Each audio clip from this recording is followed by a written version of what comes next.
오랜만에 만났는데 꽃피는 무등산에 꽃피고 사랑도 모르니. 네, 정말 반갑습니다. 오늘 이 자리는 아시아 문화 중심 도시를 자리잡기만 한 훌륭한 자리, 정말 뜻깊은 자리가 되었으면 합니다. 오늘 이 자리를 통해서 아시아 문화 중심 도시 광주가, 그리고 그 주축이 되는 문화예술인들이 글로벌 시대를 맞이해서 우리나라가 버틸 수 있는 문화 성장, 문화 동력, 성장 동력은 문화예술입니다. 8천만이 뒤에 화합을 할 수 있고, 화합을 할 수 있다는 것은 소통을 통해서만이 가능합니다. 이 소통은 문화예술인들이 할 수 있다는 그런 생각을 가지고 오늘 포럼을 시작을 하겠습니다. 오늘 포럼에 참여해 주신 분들을 일일이 소개해 올리겠습니다. 오늘 발제는 고구려대학교 교수로 재직 중이시고 화가이시고 미술학 박사를 하고 계신 변재현 교수님을 소개해 올리겠습니다. 다음은 저희 새누리당의 최고위원이시죠. 그리고 광주시 새누리당 위원장을 맡으셨고, 정말 광주와 전남의 발전을 위해서 부진의 애를 쓰시고 열정을 다하신 분입니다. 정치인 하면은 이런 유수택 최고위원 같은 분이 문화수도에 큰 뜻을 가지고 저희들과 함께 해주신다는 데서 무한한 영광으로 생각하고 있습니다. 우리 유수택 최고위원님을 소개해 올리겠습니다.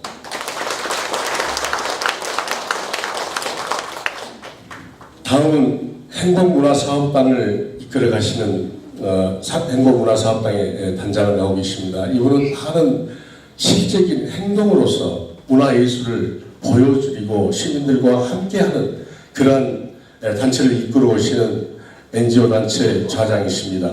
우리 유동원 단장님을 소개해 올리겠습니다. 아까 V한테 소개할 때도 말씀 올렸습니다만은 정말 문화계에서, 언론계에서 많은 일을 하신 분입니다. 소설가로서, 때로는 시인으로서 광주가 아시아 문화수도 중심 도시로서 자리매김할 수 있도록 많은 고민과 고통을 날마다 하신 분입니다. 현재 문화재단의 정책기획실장을 맡고 계시는 박호재 실장님을 소개해 올리겠습니다.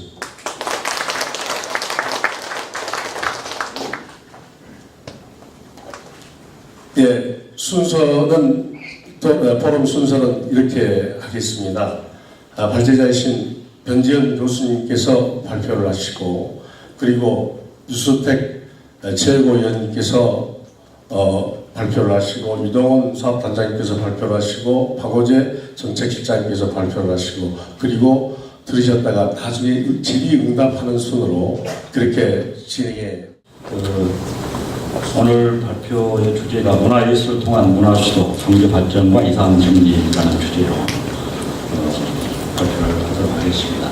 여러분들 앞에 그 유인물이 있는데요. 거기에 약간 요약된 내용이 있습니다. 참고하시고, 제가 그 사전에 준비한 자료를 통해서 발표 형식으로 진행하도록 하겠습니다. 시간은 최대한 빨리 7분 정도 이렇게 하도록 하겠습니다. 제가 이번에 이 발제 자료를 준비하다 보니까 강주에서 산다는 것이 대단히 자긍심과 함께 행복하다라는 생각을 새삼 하게 되었습니다. 현대 사회를 글로벌 문화 경쟁 시대라고 합니다. 그래서 요즘에는 국제법는 무한 경쟁 속에서 한 나라의 경쟁력을 평가하는 척도가 과거에는 기술과 물질에서, 현재는 창조력과 상상력이 중시되는 그런 문화로 바뀌고 있습니다. 따라서 이제 문화는 그 국가 경쟁력의 원천이 되고 또 사회 발전의 동력이라고 할 수 있겠습니다. 또 더 나아가서 모든 인종과 또 민족, 또 종교를 초월해서 상호 공존할 수 있는 가장 효과적인 소통 창구로서 역할을 하고 있는 것이 문화입니다. 이제 강주는 아시아 문화의 허브로서 꿈을 꾸고 또 문화를 매개로 해서 아시아와 세계를 소통시키고 또 국민의 삶을 향상시키기 위한 그야말로 건국 이래의 최대 문화 프로젝트가 또 강주에서 지금 발화되고 있습니다. 잘 아시다시피 강주는 예양, 의향의 도시로 역할을 해왔는데요. 그것은 이제 다양한 문화 콘텐츠 원천이 될 수 있는 여러 가지 요소를 가지고 있습니다. 말씀드리자면 풍부한 전통 문화 그런 자원과 토속적인 남도 음식, 또 강주 비엔날레 개최에 따른 높은 인지도를 보유하고 있어서입니다. 특별히 5.18 민주화운동 기록물이 유네스코 세계 기록유산으로 등재되고 이러한 5월 대동정신은 우리 인류가 보존해야 될 가장 소중한 그런 자산이자 아시아의 보편적 정체성을 지닌 그런 가치로서 중요한 의미를 지니고 있습니다. 이러한 것은 강주가 80년 5월 아시아가 겪었던 그런 상처의 원형이라고 볼 수가 있겠습니다. 이러한 역사적 경험과 예양의 자산들이 우리 강주가 민주, 인권, 평화의 도시로서 또 문화의 도시로서 이상을 정립하는 데 기여했다고 볼 수가 있습니다. 저는 문화에 대해서 크게 아는 바는 없습니다만 저도 개인적으로 미술관을 하나 가지고 있고 또 예술인들을 굉장히 사랑합니다. 제가 강주 행정부시장 때 와서 보니까 지금 강주가 예향 이런 얘기를 아주 많이 합니다. 그럼 강주시가 예향이라고 말을 하면서 예술인들한테 뭘 해주느냐? 없어요. 시 산하에 5개 예술단체가 있습니다. 발레, 국악, 오케스트라.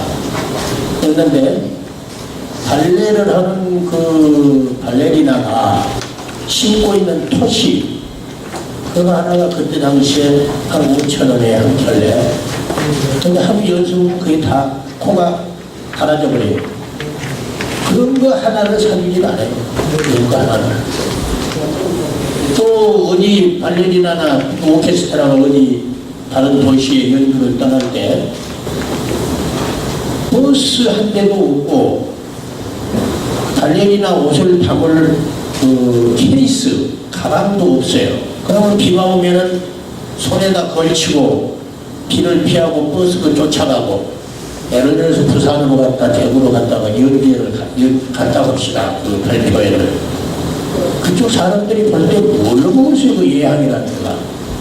그리고요, 그림 같은 것은 뭐 좀 비싸게 해서 딱 팔아주려고 그런 것도 아니고 공짜로만 얻으려고요. 공짜로 그림 한 점 주소.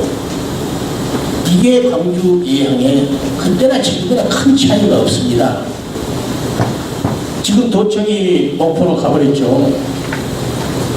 목포로 갔는데 전부 이구동성으로 문화의 전당에다가 해서 잘해서 도청 빈 자리에 거기서 우리가 좀 먹고 살아보자. 전부 생각은 같습니다. 근데 의견 통일이 안 돼요. 우선 광주시장은 현대미술관을 문화의 전당 안에다 넣어야 된다. 또 미술인들은 중앙국민학교를 해야 한다. 의견 통일이 안 돼요. 이런 것이 굉장히 제가 볼 때는 좀 문제가 많다. 그래서 현재 보니까 지금은 우리는 문화 굉장히 빠른 속도로 진행이 되고 있고 지금 박근혜 대통령이 문화융성이라고 해서 2% 예산을 세우려고 합니다. 그 2% 예산이라는 것은 대단합니다. 과거 1%가 박지원 문화관광부장관한테 처음으로 했는데 그 뒤에 또 1%로 갔다가 또 떨어졌다가 이런 상황까지 왔었어요. 2%라는 것은 대단한 금액이 아니냐 이렇게 생각을 합니다. 여기 문화의 전당은 이미 박근혜 대통령이 공약을 다 했어요. 그런데 그거 다 완성이 됩니다. 곧. 그런데 거기에 담을 것이 안 되는 거. 박근혜 대통령이 거기다 뭐 담으십시오. 그건 못하잖아요. 문광부도 굉장히 저거는 어려운 선택입니다. 결정입니다. 우리 시민들이 그걸 결정을 해야 되지 않겠느냐. 여기 예술인들, 시, 당국, 뭐 시민사회단체 전부 의견을 좀 모아서 한 곳으로 가야 되는데 이리 가자면 이리 가고 통일이 안 되고 있다. 아주 뭐랄까 안타깝기가 많을 수가 없죠. 대구에서 한국에 공장이 안 올라오고 있니다. 공장이. 왜? 노조 대모를 어떻게 가느냐. 또 있는 기존에 있는 지금 백색 가전 삼성도 나갔죠.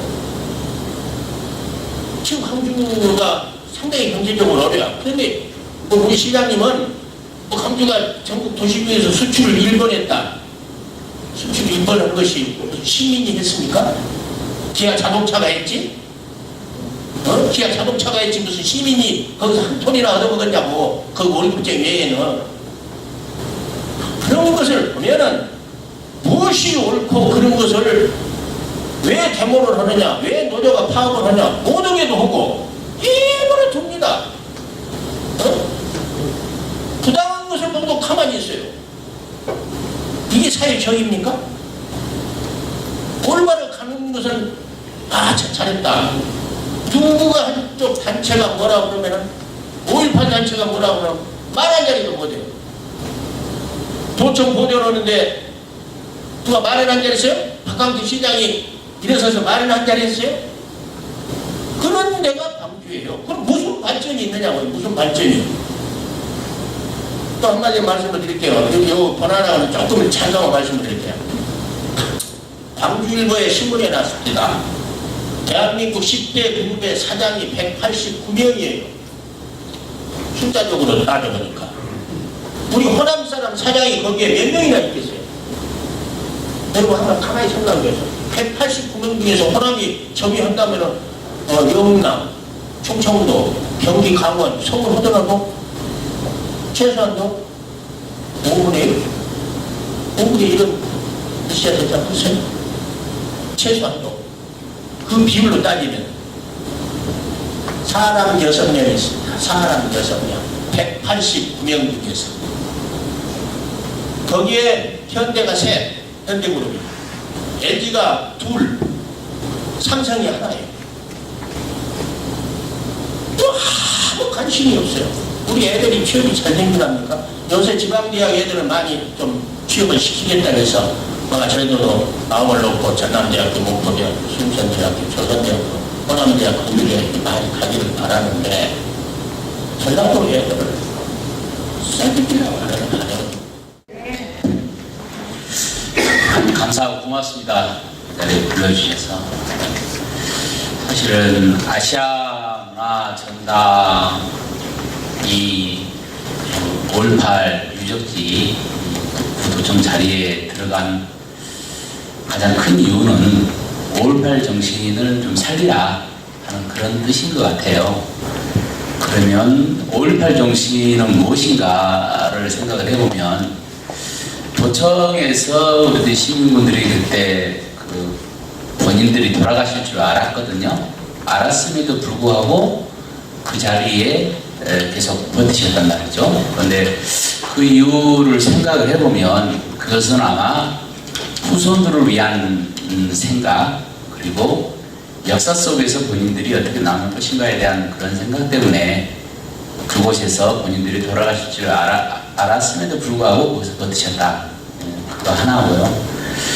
두 번째로 우리 시민들이 그때 5.18 때 정말 범죄 하나 없이 모든 사람들이 피를 나누고 그 주먹밥을 나누면서 청소도 이렇게 서로가 깨끗이 하면서 그런 나눔의 공동체를 만든 것, 평화의 공동체를 만든 것, 그런 정신이 5.18 정신이라고 생각을 합니다. 그러면 아시아 문화 전당에 무엇을 담을 것인가? 그것은 5.18 정신을 담는 거예요. 그런데 5.18 정신을 담는데 담는 방식이 뭐냐? 거기에 있어서 저는 멀리 있는 아시아에서 찾고 현대 첨단 문화예술에서 찾고 이런 데서 찾을 게 아니고요. 바로 우리 광주 시민들의 삶 속에서 저는 찾아야 된다고 생각을 합니다. 2014년 5월 14일 아시아 문화 개발에서 전당 콘텐츠를 어떻게 만들 것이냐 결정을 했는데 너무 어렵더라고요. 제가 대학원에서 석사도 박사도 한 사람인데 저희가 봐도 어려운데 제가 시민들이 봤을 때 어떻게 하겠느냐. 그리고 이제 사람들은 심리적으로 그런 게 있잖아요. 어려운 자리는 안 가잖아요. 어려운 자리는 안 가게 되거든요. 그리고 우리 문화전당이 이렇게 어떻게 먹고 살고 사람들이 많이 오고 고용도 창출되고 활성화되려면 아시아에서 많은 사람들이 그리고 세계에서 많은 사람들이 관심을 갖고 참여하고 탐방하고 드나들면서 거기서 어떤 부가가치가 만들려면 너무 어렵더라고요. 이제 강원도시장님도 그걸 느끼신 것 같더라고요. 그래서 얼마 전에 문화재가 이제 제가 정책실장을 맡고 있으니까 불러가지고 그 전에 그 전날 유재용 장관님을 아마 뵀던 모양이더라고요. 장관한테 이래가지고는 강주가 먹고 살기 힘들겠다.